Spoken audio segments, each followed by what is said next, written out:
போராட்டம்னா compulsory ஒரு போராட்டம் உண்டு. இப்பயும் சில தேசங்கள்ல ஈரான், ஈராக், இஸ்ரேல் தேசங்கள், பாகிஸ்தான், இலங்கை, நேபாள், கடந்த வாரத்துல எல்லாம் நேபாளில் பயங்கரமான போராட்டங்கள், ரஷ்யா, உக்ரைன் போராட்ட காலம்னு சொல்லுவாங்க. இப்போ இந்தியாவில் ஒரு போராட்ட காலம் என்னன்னா, அமெரிக்காக்காரன் வரி விதிச்சுட்டாங்க. நமக்கு தெரியாது, உண்மையாகவே ஏற்றுமதி பிஸ்னஸ் பண்ணுறவங்களுக்கு தெரியும். இதே காசிமேட்டில் அமெரிக்காவுக்கு நிறைய பேர் ஃபிஷ் ஏற்றுமதி பண்ணவங்க வாழ்க்கையெல்லாம் இன்னைக்கு அப்படியே கேள்விக்குறி. போன மீனெல்லாம் 500 டன் ஒரு கப்பல் அப்படியே ரிட்டர்ன் ஆயிடுச்சு. அதெல்லாம் வச்சு என்ன பண்ண முடியாது, விற்கவும் முடியாது, இங்கே வருமானத்தை அங்கே வர லாபம் இங்கே பண்ண முடியாது. இப்போ என்ன பண்ணிட்டாங்க, அதற்காக நம்ம இந்திய தேசம் வந்துட்டு போராட்ட காலம் மாதிரி வேற ஒரு தேசத்தில் போய் பார்க்குறாங்க. போராட்ட காலம் இவங்க போய் சைனா கிட்டேயும் ரஷ்யா கிட்டேயும் உதவி கேட்குறாங்க.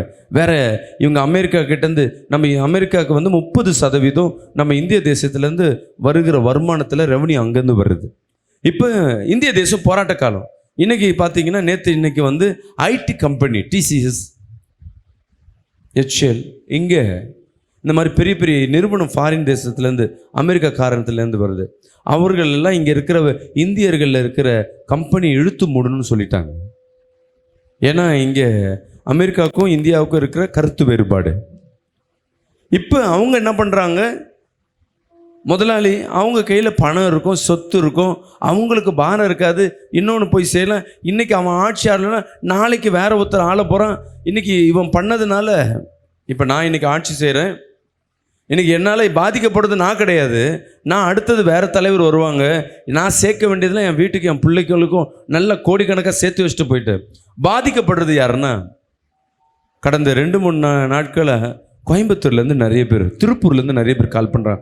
பெரிய பெரிய முதலாளிகள், வேலைக்கு சம்பளம் கொடுக்க முடியல, லட்சம் ரூபாய் கோடி ரூபாயில் மிஷினை வந்து லோன் போட்டு எடுத்துகிட்டு இருக்காங்க. சம்பளம் கொடுக்கணும், வாடகை, என்ன பண்ணுறதுனே தெரியல, தற்கொலை பண்ணும்படியாக அடுத்த கட்டத்துக்கு என்ன செய்யணும்னு தெரியல. நல்லா கவனிங்க, இது ஒரு போராட்ட காலம். ஸோ இதை எப்படி சமாளிக்கலாம்? கொரோனா வந்துச்சு திடீர்னு, இது ஒரு போராட்ட காலம். எல்லா கடையும் மூடி இருக்கு, வியாதி, வெளியே போன வியாதி, வருமானம் கிடையாது, என்ன சமாளிக்கலாம், இதில் எப்படி குடும்பத்தை நடத்தலான்னு ஒரு போராட்டத்து காலத்தில் நம்ம முடிவு பண்ணியிருப்பீங்க. ஒரு நெருக்க காலம். அந்த கொரோனா வரும்பொழுது, முதல் 2 வரும்பொழுது நம்ம மைண்டெல்லாம் என்ன ஃபிக்ஸ் பண்ணிட்டோன்னா, ஐயோ இப்படியே தான் ஓடணுமா. முதல் ஆரம்பிக்கும் பொழுது, முதல் 1 மாதம் 2 மாதம் கொரோனா ஆரம்பிக்கும் பொழுது எப்படி இருக்கும்னா, நம்ம மைண்டு சரியாயிடும், திருப்பி கடை திறக்கும். ஆனால் அது நாளுக்கு நாள் அது இன்க்ரீஸ் ஆகிக்கொண்டே இருந்தது. நாளுக்கு நாள் இன்க்ரீஸ் ஆகிக்கொண்டே இருந்தது. இன்க்ரீஸ் ஆகும். முதல் வருஷம் 2வது வருஷம் கடந்து போகும்பொழுது நம்ம மைண்டு செட் ஆகிடுச்சு, இப்படி தான் வாழ்க்கை இருக்கணுமான்ட்டு. ஆமீன். அன்பு பிரியமான ஜனமே, கொஞ்ச காலம் இந்த போராட்டம் ஏன் நம்ம வாழ்க்கையில் வருகிறது, இதுலேருந்து நம்ம எப்படி சமாளிப்பது, இதை தான் நம்ம இன்னைக்கு பார்க்க போகிறோம். ஏன் நம்ம வாழ்க்கையில் இந்த போராட்டம் இப்படியே தான் கடந்து போகணுமா? ஒரு வசனத்தை எடுத்து வாசிப்போம். 2 சாமுவேல் 3ஆம் அதிகாரம் 1ஆம் வசனத்தை வாசிப்போமா? 2 சாமுவேல் 3:1 சொல்லுது, சவுலின் குடும்பத்துக்கும் தாவீதின் குடும்பத்துக்கும் நெடுநாள் யுத்தம் நடந்தது. தாவீது வரவர பலத்தான், சவுலின் குடும்பத்தாரோ வரவர பலவீனப்பட்டு போனார்கள். சவுலின் குடும்பத்திற்கும் தாவீதின் குடும்பத்துக்கும் நெடுங்காலமா யுத்தம் நடந்தது. நல்ல கவனிங்க, யுத்த காலம். தாவீது ஏற்கனவே வந்து இந்த எல்லா ஹிஸ்டரி தெரியும். அவன் வந்து ஒரு காட்டில், ஒரு வனாந்திரத்தில் வாழ்ந்து கொண்டிருந்தான். ஆடு மேய்க்கிறது தான். அவங்க அண்ணன்கள்லாம் ராஜாக்கள் போல இருந்தாலும் இவன் ஆடு மேய்க்கிற தன்மை தான். ஆடு மேய்க்கிறவன் என்ன வசதியாக இருந்திருப்பானா, சந்தோஷமாக இருந்திருப்பானா? சாப்பாட்டுக்கு வழி இருக்காது, நிம்மதியான தூக்கம் இருக்காது, வெயிலுக்கும் மழைக்கும் என்ன இருக்கும், போராட்டத்தின் மத்தியில் தான் வாழ்ந்திருப்பான். இப்படி தான் வாழ்க்கை. திடீர்னு ஒரு போராட்டம் வருது, ஒரு யுத்தம் வருது, அந்த யுத்தத்தில் ஜெயிக்கிறான், அந்த நாட்டுக்கு ராஜாவாய் மாறுகிறான். இப்போ ராஜாவாக மாறின உடனே இனி அவன் வாழ்க்கையில் பிரச்சனை இல்லையான்னு கேட்டால், நெடு நாட்களாய் அவனுக்கும் யாருக்கும் பிரச்சனையா? சவுல் என்பது யாரு? மாமனார். குடும்பத்துக்கும் இவனுக்கும் ஒரு நாள் பிரச்சனை இல்லை. எனக்கு நம்ம வாழ்க்கையிலும் பிரச்சனை வந்து சில நாட்கள் நீடித்து இருக்கும்.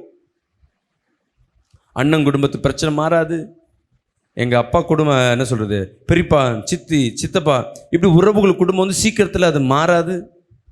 கல்யாணம் பண்ணிட்டு வந்துட்டிங்கன்னா, நேற்று ஒரு வீட்டில் போய் ஜெபம் பண்ண போகிறேன். அவர் அந்த சகோதரன் முடிவு பண்ணிட்டார் இனி வாழக்கூடாதுன்ட்டு. நான் பிரிஞ்சு போகிறேன், தனியாக வாழணும்னு ஆசைப்பட்றேன் பாஸ்டர் சொல்லிட்டு, ஏன் என் பிரதர் இவ்வளோ கஷ்டப்படுறீங்க, என்ன பிரச்சனை கேட்டால் கிபின்னு சொல்கிறாரு. கல்யாணம் ஆனும் போது நடந்த பிரச்சனை எடுத்து இப்போ பேசுகிறார். நான் கேட்டேன், அதுக்கப்புறம் குழந்தைலாம் பார்த்தாச்சு இப்போலாம் சந்தோஷமாக இருக்கீங்களே? இல்லை பாஸ்டர், அடிக்கடி அது ஞாபகம் வந்துட்டே இருக்குது. அவள் அன்னைக்கு அப்படி பேசினா, அவள் அன்னைக்கு பேசினா, அந்த டைம் எங்கள் மாமனார் வந்து என்ன பண்ணிட்டாரு, என்னை அடிக்க வந்தார். இப்போ ஏன் பேசாமல் இருக்கீங்க? ஒரு வேளை நான் பேசி ஏதோ வேற ஒரு சண்டை வந்து என்னை அடிக்க கை ஓங்க, நான் திருப்பி அடிக்க பிரச்சனை ஜாஸ்தியாகிடும், அதனால் நான் அமைதியாக இருக்கிறேன். அப்போ அவர்கிட்ட கேட்குறேன், நீங்கள் திருப்பி அடிக்கணும்னு பார்க்குறீங்களா? இல்லை, சூழ்நிலை. அப்புறம் சொல்லிட்டு ஒரு வேளை தடுக்க போகும்போது நான் அடிச்சிட்டேன்னு கூட பேசலாம், அதனால் அமைதியாக இருக்கிறேன். மாமனார் சில குடும்பத்தை என்ன பிரச்சனைகள் மாறுன்னு பார்த்தா அந்த உறவுகிட்டேருந்து வருகிற பிரச்சனை. சில இடத்துல வேலை செய்கிற இடத்துல பார்த்தீங்கன்னா தொடர்ந்து ஒரு பிரச்சனை வந்து கொண்டே இருக்கும் ஒரு நபரின் மூலமாக. அக்கம் பக்கத்தில் இருக்கிறவங்க, அந்த வீட்டுக்காரங்க, அந்த தெரு முனையில் இருக்கிறவங்க, இல்லை அந்த தெருவை ஆளுகை செய்கிறவங்க, அவர்கள் மூலமாக நம்மளுக்கு தொடர்ந்து வெகு நாளாய் வெகு ஆண்டுகளாய் சில பேர் கேஸ் போட்டிருப்பீங்க. முடியாது. ஏன் இந்த போராட்ட காலம்? தாவீது வாழ்க்கையில் யுத்தம் இருந்தது, சவுலுக்கு அவனுக்கும் யுத்தம் இருந்தது. ஆனால் அந்த யுத்தத்தில் பார்த்தீங்கன்னா நாளுக்கு நாள் தாவீது என்ன பண்ணான்னா, தாவீது வர வர பலனடைந்தான், சவுலும் குடும்பத்தினரோ வர வர பலவீனப்பட்டார்கள். ரெண்டு குடும்பத்திற்கு சண்டை பல ஆண்டுகளாய் சண்டை நடக்கும். அதில் ஒருத்தர் மட்டும் பலப்பட்டு கொண்டே இருக்கிறாங்க, ஒருத்தர் பலவீனப்பட்டு கொண்டே இருக்கிறாங்க. ரெண்டு பேரும் இயேசுவை ஏற்றுக்கொண்டவர்கள், ரெண்டு பேரும் ஜெபிக்கிறவர்கள். இந்த இடத்துல தான் நல்லா கவனிக்கணும். தாவீது என்ன பண்ணார்? அந்த போர்க்களத்தில் அந்த போரை சந்திக்க அவன் உறுதியாக இருந்தான், ஞானம் உண்ணவனாக இருந்தான். நிறைய நேரம் ஒளிந்து கொண்டான், வசனம் சொல்லுகிறது. நிறைய நேரம் வனாந்திரத்துக்கு போய் காத்திருந்தான், காடுகளில் போய் ஒளிந்து கொண்டிருந்தான். ஒரு ராஜா நம்ம என்ன பண்ணோம், செத்தாலும் என்ன பண்ணக்கூடாது, கீழே விழுந்தாலும் மீசையில் மண் ஒட்டக்கூடாது.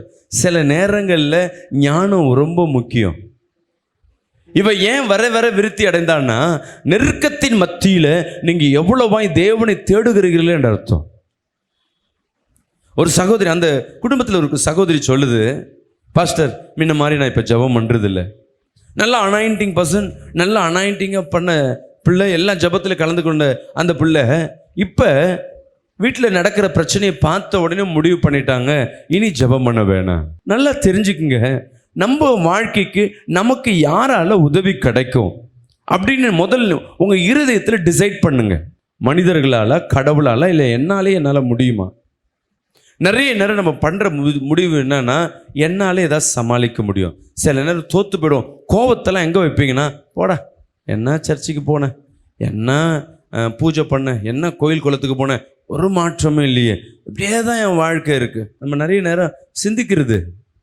ஆனால் அந்த கோபத்தெல்லாம் யார் மேலே தூக்கிட்டு வந்து வைப்போம்? கடவுள் மேலே. ஒரு பிள்ளை ஃபெயில் ஆகுது, மார்க் கம்மியாகுது, நம்ம என்ன அறிவுரை சொல்லுவோம்? ஆஃபெலியில் மார்க் கம்மியாயிடுச்சுமா, ஃபெயிலாக இருக்குது, ஆனுவல் வரப்போகுது, அந்த பிள்ளையை பார்த்து நீங்கள் என்ன பதில் சொல்லுவீங்க? ஆசிரியர் என்ன முடிவு பண்ணுவாங்க? முன்னையோட மோசமாக ஸ்கூலுக்கே வராத போன்னு சொல்லுவாங்களா, இல்லை அதிகமாக படிக்க சொல்லுவாங்களா? மார்க் கம்மியாக இருக்கும், 10th 12th இப்போ ரொம்ப முக்கியம், போ டியூஷன் சென்டர் போ, நான் உட்காரன் சொல்லித்தரேன். சில உண்மையாக நல்ல ஆசிரியர்னு சொல்லுவாங்க, அந்த ஸ்டூடெண்ட்ஸ் கூப்பிட்டு, ஏன்பா நான் முக்கியமான கேள்வி மட்டும் கூட அதை மட்டும் நல்லா படி. அந்த பிள்ளை விசாரிப்பான், இன்னைக்கு படிச்சியா, நேற்று படிச்சியா, இன்னும் அதிகமாக படி, காலைல எந்திரிச்சு படி, காலைல எந்திரிச்சு படி, நைட்டு படுக்கும் போது படிச்சுட்டு படு, விளையாட்டெல்லாம் கட் பண்ணு, போ வீட்டில் போனால் ஹோம் இருக்க முடி, அழகாக அவங்க சொல்லி கொடுப்பாங்க. எனக்கு சொல்லி கொடுக்க தேவ ஆலயம் உங்களுக்கு உண்டு. நிறைய குடும்பங்களுக்கு சீர்கெட்டு போறதுக்கு காரணம் என்னன்னா, ஆலோசனை கொடுக்க இந்த உலகத்தில் ஒருத்தரும் இல்லை. ஒரு காலகட்டங்களில் குடும்பமாக இருக்கும், தாய் தகப்பன், தாத்தா பாட்டி சித்தப்பா, அந்த வீட்டில் வந்து மூத்தவர்கள்னு ஒருத்தர் இருப்பாங்க. அவங்க வேலைக்கு போகிறாங்களோ இல்லையோ, அந்த வார்த்தைக்கு குடும்பமே நடுங்கும். ஒரு ஆலோசனை, குடும்ப பிரச்சனைனா முதல்ல அங்கே போய் நிற்பாங்க, அவர் சொன்னார்னா எல்லாம் செட் ஆகிடும். இன்னைக்கு என்னன்னா, நீயும் சம்பாதிக்கிற நானும் சம்பாதிக்கிறேன், எனக்கு இன்னைக்கு யார் உதவி வேணாம், நான் தனித்து நிற்கிறேன்னு தனியாக வந்துடுறாங்க. சரி, தனியாக வந்துட்டு நல்லா இருக்கியான்னு பார்த்தா அங்கே தான் இல்லை. ஒருத்தர் சாகும் பொழுது நல்லா கவனிங்க, கல்யாணத்தில் கூட நீங்கள் இன்விடேஷன் வச்சுட்டு நல்லா விருந்து வச்சா ஜனங்கள் வரும். ஆனால் சாவும் பொழுது தான் தெரியும் நீ என்னத்தை சேர்த்து வச்சிருக்கிற அப்படின்னு. நிறைய பேர் பணத்தை, கவர்மெண்ட் வேலை, நான் தனியாக இருக்கிறேன்னா அந்த வீட்டு சாவி யார் எடுப்பாங்க தெரியுங்களா? காசு கொடுத்து எடுப்பாங்க. இப்போல்லாம் இந்த கீழ்ப்பாக்கு கல்லறையில் இங்கே ஒரு சாவு நடந்தது. இந்த அம்பிகா அந்த அப்பார்ட்மெண்ட்டில் ஒரு குடும்பம், கவர்மெண்ட் ஸ்டாஃப், யாருக்கிட்டையும் அந்த குடும்பத்துலேயும் ஒட்ட மாட்டாங்க. அப்படியே 2 பேரும் கவர்மெண்ட் ஸ்டாஃப் வருவாங்க போவாங்க, டீசெண்டாக இருப்பாங்க, எல்லாம் ஓகே. சொந்தமாக அவங்களாம் சரியில்லை, இவங்கள நாங்கள்லாம் எல்லாரையும் ஒதுக்கிட்டோம் பாஸ்டர், நாங்கள் தனிமையாக இருக்கோம். இவங்களுக்கும் 4 பேர் இருக்கா, அவங்களுக்கும் 4 பேர், 4 அண்ணன் தம்பி இருக்காங்க. 4 அண்ணன் தம்பினா அப்போ குடும்பம் பெரிய குடும்பம், 2 பேர் குடும்பம் பெருசு. ஆனால் இல்லை, இப்போ அந்த வீட்டில் இருக்கிற மூத்த தகப்பனார் இறந்து போகிறார். இப்போ நம்ம இடத்துல ஒருத்தர் இறக்குறாங்க, என்ன பண்ணுவாங்க? அந்த பணத்தை, அந்த சடலத்தை கழுவி குளிப்பாட்டி வந்து வைக்கிறது நம்மளா இருக்க மாட்டோம். நம்ம வேலை, நம்ம குடும்பத்தில் யாராவது இறந்துட்டாங்கன்னா நம்ம உட்காந்து அழுதுட்டு உட்காந்துட்டு இருப்போம். அக்கம் பக்கத்தில் வருவாங்க, எடுத்து போடுவாங்க, மாலையை போடுவாங்க, இதை அதை அரேஞ்ச் பண்ணு, அதை அரேஞ்ச் பண்ணு, அதை பண்ணு, இதை பண்ணுன்னு. அந்த கல்லறையில் போய் புதைக்கிற வரையும் ஒரு கூட்டம் இருந்து கொண்டே இருக்கும். யார் அதெல்லாம் செய்யறதுன்னு பார்த்தீங்கன்னா நீ சம்பாதிச்சு வச்ச ஆட்கள். இங்கே அப்பார்ட்மெண்ட்டில் சொல்லிட்டாங்க கீழே வைக்கக்கூடாது டெட் பாடியை. உன் வீடு தான் உனக்கு சம்பாரிச்சு கட்டினது, வாங்கின ஒரே வீடு. அந்த ஹால் எவ்வளோ பெருசு இருக்கும், இதில் பாதி தான் இருக்கும், அதில் தான் நீ உள்ளே வச்சுக்கணும். கீழே வைக்க அனுமதி கிடையாது. கீழே நிறைய வராண்டா இருக்குது, கார் பார்க்கிங் இருக்குது, அனுமதி கிடையாது. உள்ளவே வச்சு. இப்போ பிரதர் நான் கேட்டேன், பிரதர் எப்படி மேலேருந்து எடுத்துகிட்டு வருவீங்க? ஃபஸ்ட்டு நான் எல்லாம் அரேஞ்ச் பண்ணிட்டேன், அந்த கல்லறையில் சொல்லிட்டேன், எல்லாம் பேக்கேஜ். அவங்களே 4 பேர் வருவாங்க, க்ளீன் பண்ணுவாங்க, பேக் பண்ணுவாங்க, கொண்டு வருவாங்க. கல்லறையில் போய் புதைச்சி வைக்கிற வரையும் நம்மளுக்கு ஆளே தேவையில்லை, அவங்களே பார்த்துப்பாங்க. சொன்ன மாதிரியே வந்தாங்க, ஒரு 10 பேர் வந்தாங்க. டக்கு டக்கு டக்கு டக்குன்னு பண்ணாங்க, பேக் பண்ணாங்க. சீக்கிரம் ஒரு 5 நிமிஷத்தில் ப்ரேயர் முடிச்சிருங்கன்னாங்க. முடிச்சு எடுத்துட்டு அவங்க புதைச்சாங்க. அந்த சாவில் 2 காரில் மட்டும் முன்னும் பின்னும் போயிட்டு வந்தாங்க. அவ்வளோதான் ஜனம். நைட்டு ஃபுல்லாக, ஈவினிங் 4 மணிக்கு செத்தார், அடுத்த நாள் காலைல 10 மணிக்கு பேக்கப். ஒரு உறவுக்கும் அங்கே ஆறுதல் சொல்ல இல்லை. உண்மையாக நல்லா வாழ்ந்து முடிக்கிறீங்கன்னா உங்கள் வாழ்க்கையில் ஒரு அடையாளம் இருக்கும். இன்னைக்கு தனித்திருந்து எல்லாம் ஓடுறது ஜபம். நிறைய பேர் அதுதான் சொல்கிறேன், ஆலோசனை வேணும். உன் தாய் தகப்பன் ஆலோசனையை யார் கேட்டு வளர்றாங்களோ, அந்த தாய் தகப்பன் குடிகாரராக இருக்கட்டும், அந்த உலகத்தில் தோற்றவர்களாக இருக்கட்டும், ஆனால் உனக்கு நல்ல ஆலோசனை கொடுக்குறவர், உண்மையாகவே உன்னை கொண்டு உன்னை நேசிக்கிறவர் யாருக்குன்னா உன் தாய் தகப்பன் தான். எனக்கு தாய் தகப்பன் பேச்சு கேட்கறது இல்லை, நம்ம வாழ்க்கையில் அதிலே இறந்து போகிறோம். உறவுகளை விட்டுறோம். நம்மளுக்கு ஆலோசனை சொல்ல யாரும் இல்லை. நம்ம யாரும் அட்வைஸ் பண்ணுறாங்களா, அன்னிலேருந்து அவங்க நமக்கு விரோதி. பேசாதப்பா, அவங்க நமக்கு அட்வைஸ் பண்ணுறாங்க. எனக்கு என்ன நினைக்கிறோன்னா, நான் தான் மற்றவங்களுக்கு அட்வைஸ் பண்ணணும், எனக்கு யாரும் அட்வைஸ் பண்ணக்கூடாது. அங்கே தான் முதல் தோற்று போகிறோம். அந்த காலத்தில் தீர்க்கதரிசிகளை நாடி ஓடுவார்கள் ராஜாக்கள். அவருக்கு சொல்லுவாங்க, ராஜா நீ இந்த தப்பு பண்ற, உடனே பயப்படுவாங்க. ஏன் போராட்ட காலம் என்னன்னா, நம்ம கூட இருக்கிறவர்களை நம்ம சம்பாதிக்கிறது இல்லை. சில நேரங்கள் அட்வைஸ் சபையில் வர்றது உங்களுக்கு தேவையை மட்டும் எடுத்துக்கொள்ளுவீங்க தவிர, ஒரு அட்வைஸ் கொடுக்குறோன்னா அதை எடுத்துக்க மாட்டோம். இப்பயும் சொல்கிறேன், பெற்றோரின் ஆலோசனை கீழ்ப்படியணும்னா, இங்கே இருக்க முக்காவாசி பேர் பெற்றோரை பகைத்தவர்கள் தான் உட்காந்துருப்பீங்க. ஆனால் பேர் என்ன? நான் கிறிஸ்துவன், நான் நல்லவன், யோக்கியன். உங்கள் அப்பா அம்மாவே நேசிக்க உனக்கு தகுதி இல்லைன்னா உன் பிள்ளையும் மனைவியும் சேகிக்க அது உண்மையான ஸ்நேகம் கிடையாது. அதான் சொல்கிறேன், ஒருத்தர் பாஸ்டர் எங்கள் வீட்டில் சமாதானமே இல்லை, வீடே வெறுப்பாக இருக்குது, வீட்டுக்குள்ளே வந்தாவே நரகம். அந்த பிரதர் சொல்கிறார், அந்த சகோதரி சொல்கிறாங்க, என் கணவனை பார்த்தா எனக்கு எரிச்சலாக இருக்குது, அவன் மூஞ்ச பார்த்தாவே, ஐயோ அந்த ஆளை பார்த்தாவே எனக்கு எரிச்சலாக இருக்குது, ஏன்டா கல்யாணம் பண்ணணுன்னு. நான் கேட்டேன், அம்மா இன்ஸ்டாகிராம் வச்சுருக்கிறியா அப்படின்னு. இருக்குது பாஸ்டர். எவ்வளோ பேர் உனக்கு ஃபாலோவர்? பாஸ்டர் எனக்கு 50,000 பேர் என்னை ஃபாலோ பண்ணுறாங்க, என் ஃபோட்டோக்கு லைக் போடுவாங்க. நான் கேட்டேன், வீட்டுக்குள்ளே இருக்கிறவங்களே உன்னை லைக் பண்ணாதவங்க வெளியே இருக்க என்ன லைக் பண்ணி உன் வாழ்க்கையில் என்ன ஆக போகுது? அதெல்லாம் வெறும் குப்பை. முதல் சிநேகிக்கிறத உன் கணவனையும் உன் குடும்பத்தையும் உன் பிள்ளைகளையும் முதல் சிநேகிக்க ஆரம்பிங்க. அதனால சபைகள் ஆலோசனை கேட்கும் பொழுது ஒரு நாள் நீங்கள் உங்கள் ஆலோசனையை மாற்றிக்கொண்டாவே உங்கள் வாழ்க்கை மாறிடும். இங்கே தாவீது நாளுக்கு நாள் என்ன பண்ணுறான்னா அதிகப்படியாக ஜெபம் பண்ண. போராட்டம் வருதா, ஒரு நெருக்க காலம் வந்துட்டா நமக்கு பலனே ஒன்னே ஒன்று தான், மனுஷன் ஒரு நாள் ஏமாத்துவான். ஒரு ஆதாயம் இல்லாமல் ஒரு மனிதன் இன்னொரு மனிதனை சந்திக்கிறது இல்லை. புள்ள சிரிப்பு என்ற ஒரு காணிக்கையை கொடுத்தாதான் தாய் அந்த பிள்ளையை தூக்கும். பிள்ளைக்கு பெற்றோர் பாலோ அரவணைப்போ ஏதோ ஒரு காணிக்கை கொடுத்தாதான் அந்த குழந்தை தாயின் மடியில் சாய்ந்திருக்கும். தாய் தூக்கலை, பால் கொடுக்கல, ஒன்றும் கொடுக்கலன்னா அந்த குழந்தை யார் கூட இருக்கும்? பாட்டி கூட இருக்கும், சித்தப்பா. யார் தூக்கி வளர்க்குறாங்களோ அவங்க தான் அந்த பிள்ளைக்கு பெருசாக தெரியும். 2 குழந்தை இருக்குது, 2 குழந்தைய போய் நீ எந்த குழந்தைய தூக்குவேன்னா, ஒரு குழந்தை சிரிச்சுக்கிட்டே இருக்குன்னா அந்த குழந்தைய தூக்கி கொஞ்சம்னு ஆசையாக இருக்கும். ஒரு குழந்தை அழுதுகிட்டே இருக்குன்னா அந்த குழந்தை பக்கத்தில் கூட போக மாட்டோம். அப்போ அந்த குழந்தைகிட்ட நம்ம என்ன எதிர்பார்க்குறோம்? சிரிப்பு என்ற ஒரு இன்கம்.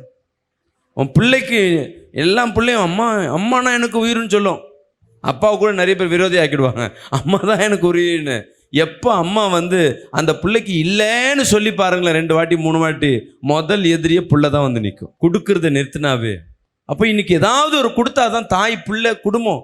உன் ஃப்ரெண்டு உன்கிட்ட பேசுகிறானா உன் நேரத்தை அவனுக்கு கொடுக்குற. உன் ஃப்ரெண்டு உனக்கு ரொம்ப இருக்கானா அவனுக்காக நீ நேரத்தை கொடுக்குற, அவனுக்காக நீ ஏதோ ஒன்று செய்கிற. அதனால தான் அவன் கூட இருக்கிறான். நீ அவனுக்கு விரோதமாக அவனுக்கு செய்யாமல் நேரத்தை கொடுக்காம இருந்து பாரு, உன்கிட்ட ஃப்ரெண்ட்ஷிப்பே கட் பண்ணிடுவான். இன்னைக்கு உலகம் அதான். ஆமீன். அன்பு பிரியமான ஜனமே, அதிகமாக நெருக்க காலகட்டங்களில் அதிகமாக தேவ ஜனத்தில் சபைகளை தேடி ஓடுவது, ஜெபிப்பது தேவனுக்கு பிரியமாக இருக்கும். கஷ்டம் வருது, என்னடா வீட்டில் பிரச்சனையாக இருக்குது, சும்மா நஷ்டம் வருது, சும்மா போராட்டம் இருக்குது, உடனே ஒரு பாஸ்டிங் ப்ரேயர் போடுங்க, உடனே ஜெபத்தில் கலந்து கொள்ளுங்க, நல்ல செய்தியை கேளுங்க. நல்லா தெரிஞ்சுக்குங்க, கர்த்தர் எப்பொழுதும் உன்னோடு பேசிக்கொண்டே இருப்பார். ஆனால் நம்ம தான் காது கொடுத்து கேட்க மாட்டோம்.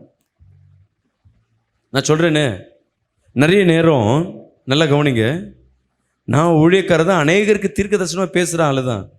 நிறைய நேரம் பிரச்சனைகள், நெருக்கங்கள், ஒரு சூழ்நிலைகள் வரும்பொழுது நான் ஜெபம் பண்ணும்போது வேதத்தில் இருக்காது, வேற ஒருத்தர் மெசேஜ் கேட்பேன். நான் நல்லா கவனிங்க, வேற ஒரு ஊழியக்காரர் மெசேஜ்களை கேட்கும் பொழுது அந்த மெசேஜ் மூலமாக கர்த்தர் என்னோடு பேசுவார். அதோட நல்ல சிறந்த மெசேஜ்லாம் நான் கொடுத்துருப்பேன்.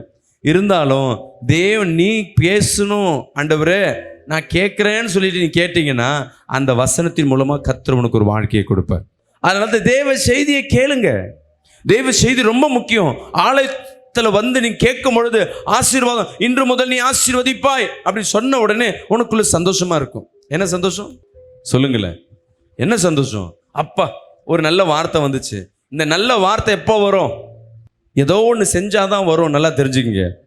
ஒரு கடையில் ஒரு பொருள் இருக்கு, கோல்டு இருக்கு, வைரம் இருக்கு, டிவி இருக்கு, எல்லாம் விற்பனைக்கு தான் தவிர எல்லாம் அவனுக்கும் கிடையாது. விற்பனைக்கு விற்க தான் விற்கிறான், ஸ்பெஷல் ஆஃபர்லாம் விற்கிறான். அந்த பொருள் உனக்கு வேணும்னா நீ என்ன பண்ணியாகணும்? காசு கொடுத்தாகணும், பணம் கொடுத்தாகணும், விதைச்சாதான் கிடைக்கும். அதே போல தான் தேவனிடத்தில் உன் நெருக்கம் மாறணும், இந்த காலகட்டங்கள் மாறணும், இந்த போராட்டங்கள் மாறணும்னா ஏதோ ஒரு காரியத்தை கர்த்தர் உன்கிட்ட எதிர்பார்க்கிறார். இன்னும் ஜெபிக்கணும், பாஸ்டிங் போடுங்க, துதிங்க, உன் பழக்கத்தை மாற்றுங்க. நான் யாரிடத்துலையாவது தவறு பண்ணியிருக்கிறேன்னா அதை மாற்ற பாருங்க. இந்த காலகட்டங்கள் உனக்கு ஆசீர்வாதமாய் மாறும். நீ தேவனிடத்தில் அதிகமாக போகணும். இங்கே தாவீது வாழ்க்கையில் பார்த்தீங்கன்னா அவன் வாழ்க்கை ஃபுல்லாக யுத்தம் இருந்தது. அவன் ஜெபிச்ச ஜெபம் அவனை பெருக பண்ணிடுச்சு. அவன் பிள்ளையா பிறந்த சாலமோன் வாழ்க்கையில் வாழ்ந்து மரிக்கிற வரையும் ஒரு சண்டை கூட அந்த காலத்தில் வரல. விசுவாசிக்கிறாமேன்னு சொல்லுவேன். அப்பா காலம் ஃபுல்லாக சண்டை, வறுமை, பிரச்சனை. அப்பாவின் ஆசீர்வாதம் பிள்ளை எப்படி ஆசீர்வதிக்குதுன்னா அவன் வாழ்ந்து முடிக்கிற வரையும் ஒரு சண்டையை தேவன் கொடுக்கலங்க. நல்லா தெரிஞ்சுக்குங்க, ஒரு யுத்த காலம் ஒன்று இருக்குன்னா ஒரு மகிழ்ச்சி காலம் ஒன்று உண்டு. ஒன்று கண்ணீர் இருக்குன்னா ஒரு சந்தோஷம் உண்டு.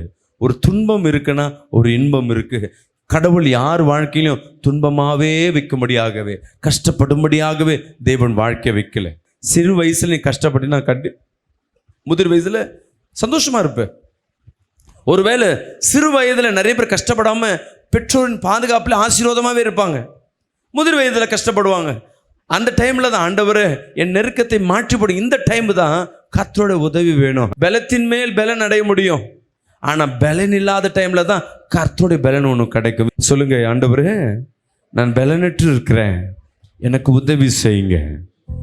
சொல்லுங்க, இயேசுவே நான் பலனற்று இருக்கிறேன், இன்னும் ஜெபிக்க, இந்த போராட்டத்தை சமாளிக்க, இந்த கடனை சமாளிக்க, இந்த பிரச்சனையை சமாளிக்க எனக்கு ஞானத்தை கொடுங்க, உம்முடைய உதவி எனக்கு கொடுங்க, நீர் என்னை விட்டு விலகி போகாதீங்க.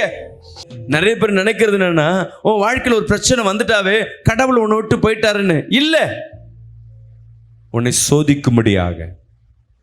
யோசேப்பு வாழ்க்கையில, யோபு வாழ்க்கையில யுத்தம் வந்தது, யுத்த காலம் வந்தது. அது அவனை துன்பப்படுத்த இல்லை, அவனை பலப்படுத்த. கர்த்தர் உன்னோடு இல்லைன்னு நினைக்காத. துன்பப்படும் பொழுதுதான் அதிகமாக நீ தேட தேட கர்த்தர் உனக்கு ட்ரைன் பண்றாரு. என்னை எப்பப்பெல்லாம் கூப்பிடு, என்னை எப்படியெல்லாம் பயன்படுத்துன்னு சொல்லிட்டு நீ ஜெபிக்க ஜெபிக்க ஜெபிக்க உன் நெருக்க காலகட்டங்கள் அநேக நேரம் தேவனிடத்துல சமூகத்தில் காத்துரு. நல்லா ஜெபம் பண்ணு. சில பிற மதத்தினர் பார்த்தீங்கன்னா, ஏன் கல்யாணம் ஆகல, ஏன் குழந்தை இல்லை, ஏதோ தோஷம் இருக்குமா, போய் ஜாதகத்தை பார்ப்பாங்க. அவன் 2-3 சொல்லிடுவான். அவங்க அதை கீழ்ப்படிவாங்க. வேலை வெட்டியெல்லாம் விட்டுட்டு லீவு போட்டு காசு செலவு பண்ணி அந்த கோயில் குளத்தில் போய் அந்த புண்ணியங்களை அந்த சேர்ப்புக்கும்படியாக அந்த பரிகாரங்களை செய்வாங்க. அவங்களோட நம்பிக்கை அதை செய்கிறாங்க, அதில் மாற்றம் இல்லை. இன்னைக்கு நம்ம என்ன செய்கிறோம்? தேவன் எந்த ஒரு கடவுளும் உன்கிட்ட இருந்து வருகிற காசு, உன்கிட்ட வருகிற முடி, உன்கிட்ட வருகிற ரத்தத்தை கடவுள் எதிர்பார்க்கிறவர் அல்ல. இன்னைக்கு நிறைய கடவுள்களை கிறிஸ்துவர்களாக இருக்கட்டும், இந்துவாக இருக்கட்டும், முஸ்லீமாக இருக்கட்டும், பணத்தை வச்சு ஏமாற்றுவாங்க. பணம் கொடுத்தா தான் கடவுள் செய்யணும், பார்க்க முடியும். அப்படி அல்ல. உன் இருதயத்தை கர்த்தர் தேடுவார். நீங்கள் உணரணும், ஆண்டவரே நான் இந்த நெருக்கத்தில் இருக்கிற, என்னை எது அட்டாக் பண்ணியிருக்கு, என்னை எது சிறைப்பிடிச்சு வச்சிருக்கு, எனக்கு கொஞ்சம் சொல்லுங்க. நீ நல்ல தேவ சமூகத்தில் காத்துரு. நிறைய மெசேஜ் காதில் கேளுங்க. உன் வாழ்க்கையை மாற்ற பாருங்க. ஆனால் பிசாசு சத்ருவானவன் அந்த நெருக்கத்தில் இன்னும் உன் வாழ்க்கையிலேருந்து உறிஞ்ச பார்ப்பான். சொல்லுங்களேன், எவ்வளோ போனாலும், துன்பம் வந்தாலும் துயரம் வந்தாலும் உண்மையே நேசிப்பேன். சொல்லுங்களேன், நஷ்டம் வந்தாலும் லாபம் வந்தாலும் உம்மிடத்திலே இருப்பேன். ஐயோ, நம்ம என்ன பண்ணுறோம்? சந்தோஷம் வந்தால் கர்த்தர் இருக்கிறாரு, துன்பம் வந்தால் கடவுள் இல்லை. அங்கே தான் நம்ம தோற்று போகிறோம். நீ அந்த டைம் தான் நீங்கள் பாஸ்டர் நான் நிறைய சபையை தேடி போகிற, தப்பே கிடையாது. யாராவது சொல்லுவாங்க சபையெல்லாம் போகாதுன்னு. எங்கேயாவது ஒரு விடுதலை கிடைக்கிறது. நீ போகிறது கொள்ளக்காட்ட குடும்பம் இல்லை, தீவிரவாதத்துக்கு போகல, இல்லை, ஜபத்துக்கு போகிறது நல்லது. ஆனால் விடுதலைக்கு அங்கே போனோம், ஞாயிற்றுக்கிழமை உன் சர்வீஸ் உன் சபைக்கு போயிடணும். ஒரு வசனத்தை படிப்போம். நியாயாதிபதிகள் 5ஆம் அதிகாரம் 20ஆம் வசனத்தை வாசிப்போமா? வானத்திலிருந்து யுத்தம் உண்டாயிற்று, நட்சத்திரங்கள் தங்கள் அயனங்களில் இருந்து சிசரோடே யுத்தம் பண்ணின. இந்த வசனத்தை நோட் பண்ணி வச்சுக்கோங்க. வானத்திலிருந்து யுத்தம் உண்டாயிற்று. நீங்க யுத்தம் பண்ண முதலாவது என்ன பண்ணணும்? ஆயத்தமா இருக்கணும். சில நேரங்களில் அந்த அந்தகார இருள்கள் உனக்கு நேராக போராட ஆரம்பிக்கும். நீங்கள் முதலாவது உன் வாழ்க்கையில் நெருக்க வந்திருக்குன்னா, ஏன் நான் கட்டப்பட்டிருக்கேங்க? கவனிங்களேன், ஏன் இந்த போராட்டம், ஏன் நான் கட்டப்பட்டிருக்கிறேன், எனக்கு ஏதாவது செய்திருக்கிறார்களா, மாந்திரிகம் செய்திருக்கிறாங்களா, யார் என்னன்னு சொல்லிட்டு நீங்கள் ஆராய ஆரம்பிக்கணும். இந்த யுத்த காலத்திலேருந்து நான் எப்படி வெளியேறணும்? உங்களோடு கர்த்தர் இருக்கிறாரு முதலாவது தெரியணும். எலியா ஒரு டைமு, நல்லா கவனிங்களேன், ஒரு கூடாரத்தில் இருப்பார், ஒரு சேவகர் இருக்கிறார். இவரை சாவடிக்க முடியாது. ஒரு 100 பேருக்கு மேலே என்ன பண்ணியிருக்காங்க, குதிரையில் வந்திருக்கிறாங்க. அந்த சேவகர் வந்து சொல்கிறார், எலியா ஐயா, இனி நம்ம வாழ்க்கை முடிஞ்சு, நம்ம 2 பேர் தான் இருக்கிறோம், அவங்க 100 கணக்கில் இருக்காங்க, நம்ம செத்துற போகிறோம். அப்போ அவர் சொல்லுவார், அவர்களோடு இருக்கிறவர்களை காட்டிலும் நம்மோடு இருக்கிறவர் பெரியவர். இந்த வசனத்தை கேட்டோன்னு சந்தோஷம்தான், கடவுள் பெரியவர் தான். இப்போ உயிர் போகுதே, நஷ்டம் வந்து யாருக்கு? நமக்கு தானே. நீங்கள் அழகாக சொல்லிட்டு போகலாம், உண்மை நம்பி வந்தேன், உன் கூட இருக்க, எனக்கு என்ன ஆயிடுச்சு? பிரச்சனை. இவன் புலம்புறதை பார்த்தோன்னே இந்த எலியா என்ன சொல்லுவார்? ஆண்டவரே, இவன் கண்களை திறந்துருங்க, என் கூட நீங்கள் இருக்கிறத இவன் கண்கள் காணட்டும் சொல்லி ஜெபம் பண்ணி முடிக்கிறாரு. அவன் கண்களுக்கு முன்பாக இந்த கூடாரத்தை சுற்றி அந்த மலை முழுவதும் அநேக குதிரை வீரர்கள், அக்கினி ரதத்தில் நெருப்பு மயமாய் யுத்த வீரர்கள் இவனுக்கு பின்னாடி, எலியாவுக்கு பின்னாடி நிற்கிறத இந்த சேவகன் பார்க்கிறான். விசுவாசிக்கிறாமே சொல்லுவேன். இப்போதான் புரியுது, அவர்களோட இருக்கிற காட்டிலும் நம்மோடு இருக்கிற ஒரு பெரியவர். நம்ம துன்பம் வரும், நெருக்கம் வரும், கடன் ஒன்று கழுத்தை வந்து பிடிக்கும். சில சூழ்நிலை வெளியே வர முடியாது. சில வியாதி காலை வச்சு நடக்க முடியாது, அப்படியே கட்டி வச்சிடும். சில சூனியங்கள்லாம் அப்படியே கட்டி வச்சிடும். ஒரு அம்மா வராங்க, எங்கள் பலாவரத்தில் ஒரு ஊழியம் செய்கிறாங்க. ஊழியம்னா வீட்டில் ஒரு சின்ன சின்ன ஜபம் நடத்துருவாங்க. அந்த அம்மா காலை இப்படி மடக்கி உட்காந்து ரொம்ப நாள் ஆயிடுச்சு.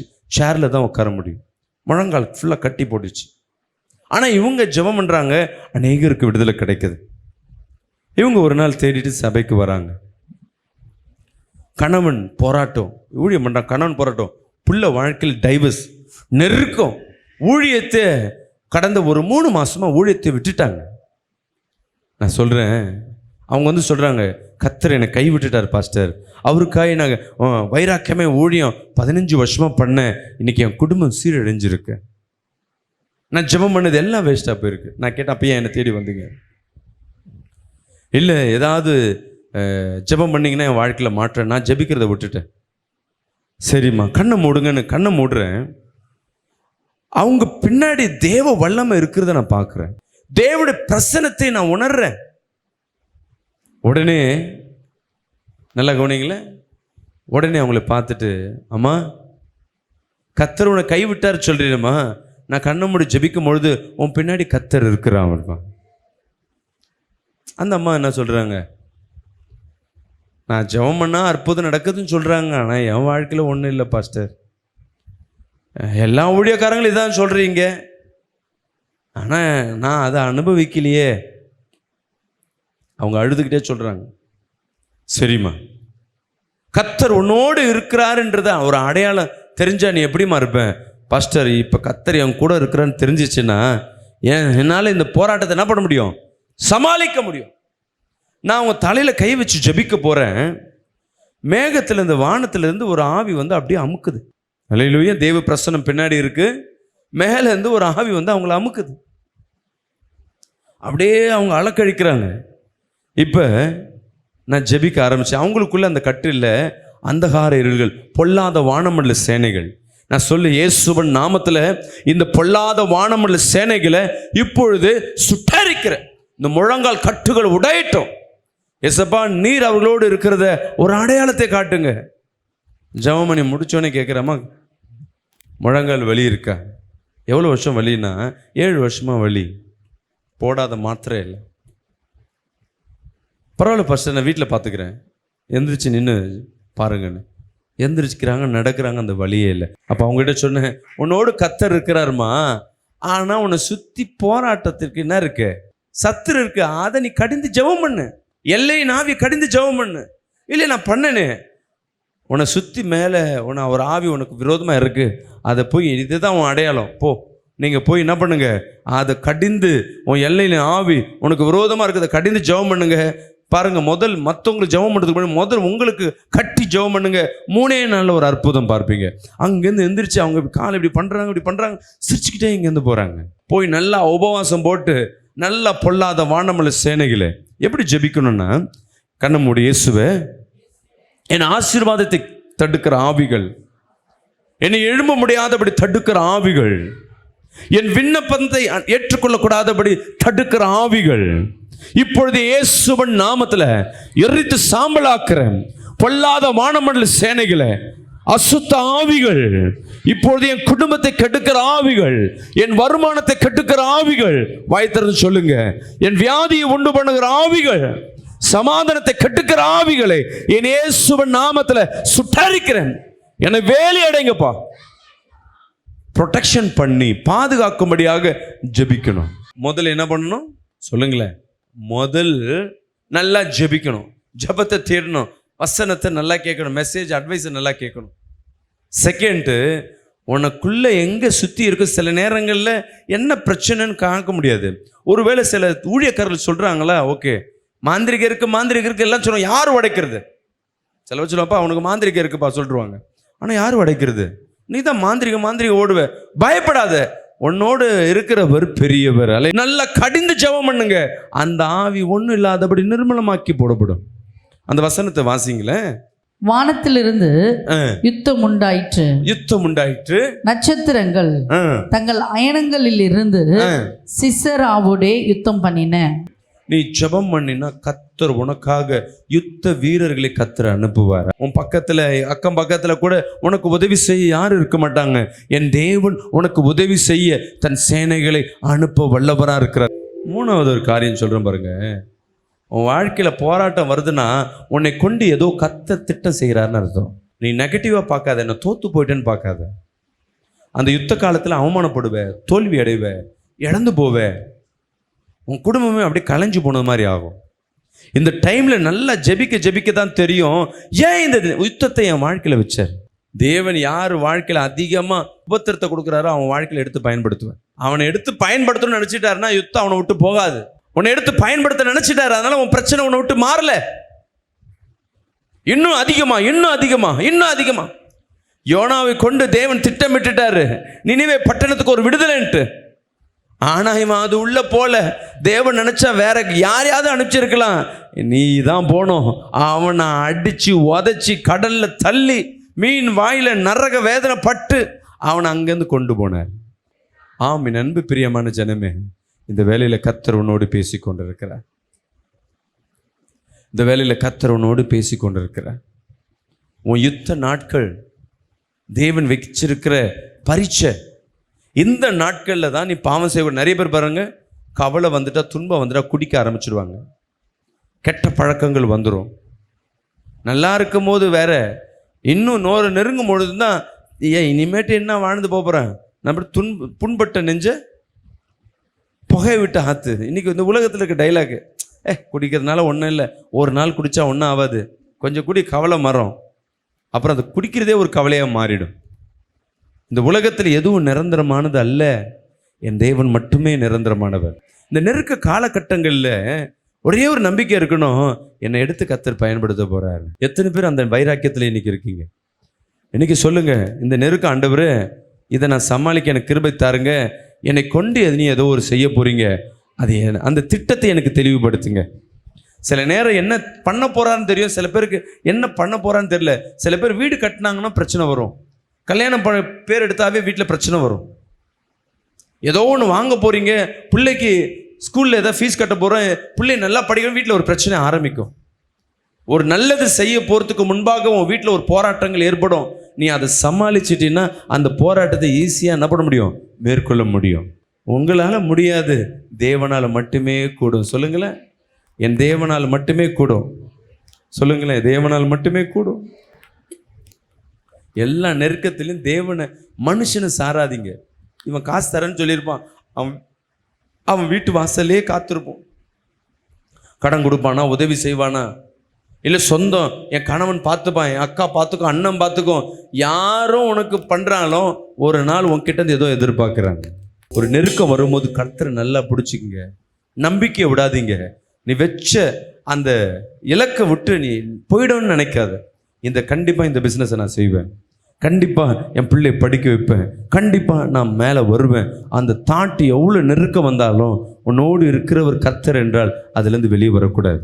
அடுத்தது, பிசாசோட போராடணும். நம்மக்கிட்ட வந்து அடிக்கடி பின்னாடி ஒளிஞ்சு அடிக்கிற காரியத்தை நம்ம கூப்பிட்டு அதை என்ன பண்ணோம், கடிஞ்சு கட்ட ஆரம்பிக்கணும்.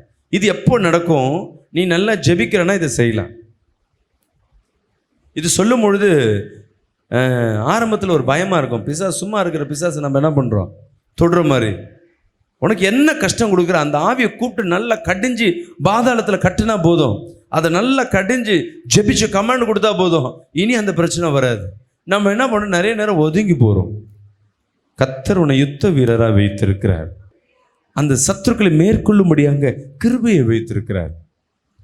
உன்னால் முடியாத காரியம் எதுவுமே இல்லை. சொல்லுங்க, இயேசுவே அந்த சத்ருவை என் கையில் ஒப்பு கொடுங்க, நான் மேற்கொள்ளுகிறேன். தாவீது தன் மனைவியும் பிள்ளைகளை கடத்திட்டு போட்ட உடனே அவனை போய் டக்குன்னு போய் சண்டை போடல. தேவனத்தில் உத்தரவு கேட்குறான், நான் சண்டை போட்டுமா, நான் போட்டுமான்னு. தேவன் ஓகேன்னு சொன்ன பிறகு என்ன பண்ணுறான், போய் யுத்தம் பண்ண போகிறான். நீ தேவனிடத்தில் நல்லா பர்மிஷன் வாங்கிட்டு அந்த ஆவியை கடிந்து ஜெபம் பண்ணணும். உன் வீட்டில் சமாதானத்தை கெடுக்குதா? பிள்ளைங்க மத்தியில், கணவன் மத்தியில், மனைவி மத்தியில் சண்டை வருதா? நல்லா ஜெபம். என் குடும்பத்தில் சமாதானத்தை கெடுக்கிற ஆவியே உன்னை இயேசுவின் நாமத்தில் சுட்டரிக்கிற, என் எல்லைகளை விட்டு வெளியேறும்படியாக கட்டளை கொடுக்குற. ஒவ்வொரு பிரச்சனை கொடுக்கறதும் ஒவ்வொரு விதமான ஆவிகள். அது நல்லா கடிஞ்சு ஜெபிக்க ஜெபிக்க உன் வீட்டில் ஒரு பெரிய ஒரு ஆசீர்வாதத்தை பார்க்க முடியும். கர்த்தர் பார்த்துப்பார், கர்த்தர் பார்த்துப்பார். இல்லை, உனக்கு வல்லமையை கர்த்தர் கொடுத்துருக்குற. நீங்கள் ஜெபிச்சாதான் உங்களை தான் கர்த்தர் பயன்படுத்துவார். சில நேரங்கள் சும்மா இருக்கணும், தேவன் யுத்தம் செய்வார்.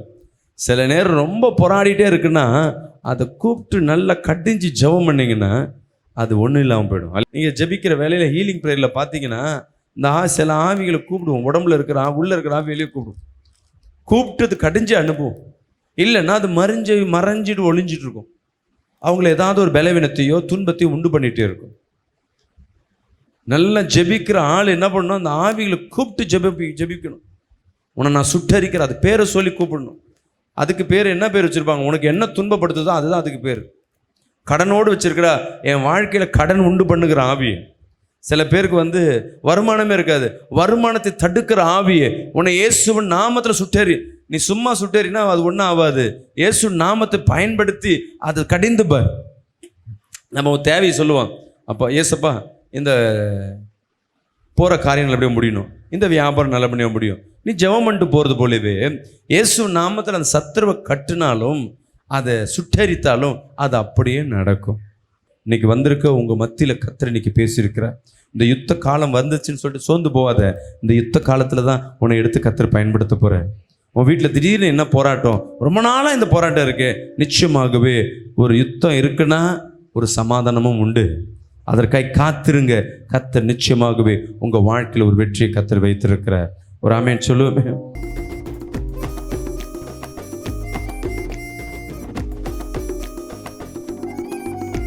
கர்த்தர் உங்களை ஆசீர்வதிப்பாராக. இந்த நித்தியம் ப்ரேயர் டவர் தண்டியார்பேட் பகுதியில் வாங்குவதற்காய் ஏற்கனவே பேசி கொண்டிருந்தோம். தொடர்ந்து இந்த 2 மாதங்கள் அந்த இடத்துக்கு உண்டான அட்வான்ஸும் கொடுத்தாச்சு. வாடகை இடத்துல ரொம்ப கஷ்டப்படுறோம். வாடகை இடத்துல அந்த வாடகை கொடுக்க முடியல, டிஸ்டர்பன்ஸ் நிறைய இருக்குது. கர்த்தருடைய சித்தத்தின்படி மெயின் ரோட்டில் ஒரு இடத்த வாங்குவதற்கு உண்டான சித்தத்தை கர்த்தர் வைத்திருக்கிறார். அநேகர் தங்கி ஜெபிப்பதற்காய் தூரதேசத்துலேருந்து வருகிறவங்க தங்குறதுக்கு இடம் இல்லை. ஸோ அதனால் தங்குறதுக்கும் அங்கே இடத்த நாங்கள் ஆயத்தப்படுத்தி வச்சுருக்கிறோம். நல்ல ஒரு பஸ் ஸ்டாண்டு பக்கம், மெட்ரோ, தண்டையார்பேட்டை மெட்ரோ இறங்கணுன்னு பக்கத்து பில்டிங்கை தான். பஸ் ஸ்டாண்டு பக்கத்தில் மெயின் ரோட்லேயும் நீங்கள் முன்பாக வந்தால் கூட அங்கே இலவசமாக நம்ம இடத்துல தங்கிக்கலாம். இதற்காக ஒரு இடத்த ஆயத்தப்படுத்திருக்க ஒரு இடம். அந்த இடத்தின் விலை 3 கோடி ரூபாய், ஒரு ஸ்கொயர் ஃபீட் 15,000 ரூபாய். நீங்களும் பொருத்தனை பண்ணுங்கள். கர்த்தர் வாழ்க்கையில் அற்புதம் செய்யணும். அநேகர் பொருத்தனை பண்ணி அவங்க வாழ்க்கையில் அநேக ஆசீர்வாதத்தை பெற்றிருக்கிறாங்க. நீங்களும் அந்த ஆசீர்வாதத்தில் பங்கு பெறுங்க. உங்களால் முடியாத காரியம் ஒன்றும் இல்லை, ரொம்ப கடினமான காரியம்தான். ஒரு ஆலயத்தை கட்டும்பொழுது கர்த்தர் உங்கள் குடும்பத்தை கட்டுவார். உங்கள் திருமண காரியத்தை கர்த்தர் நடத்துவார். தடைகளை உடைப்பார். பிள்ளைகள் சமாதான குலைச்சியை மாற்றுவார். வருமான தடையை மாற்றுவார். ஏன்னா தேவ ஆலயம் இன்றைக்கி இருக்கிற நெருக்கத்தின் மத்தியில், இன்றைக்கி நிறைய எதிர்ப்புகள் மத்தியில் ஒரு ஆலயம் கட்டுறோன்னா பெரிய காரியம். அந்த ஆசீர்வாதத்தில் நீங்களும் பங்கு பெறுங்க. இந்த செய்தி நீங்கள் கேட்குறீங்கன்னா கர்த்தர் உங்களை தொடரான்னு அர்த்தம். இந்த ஆசீர்வாதத்தில் எங்களோடு பங்கு பெறுங்க. God bless you. கர்த்தர் உங்களை ஆசீர்வதிப்பார்.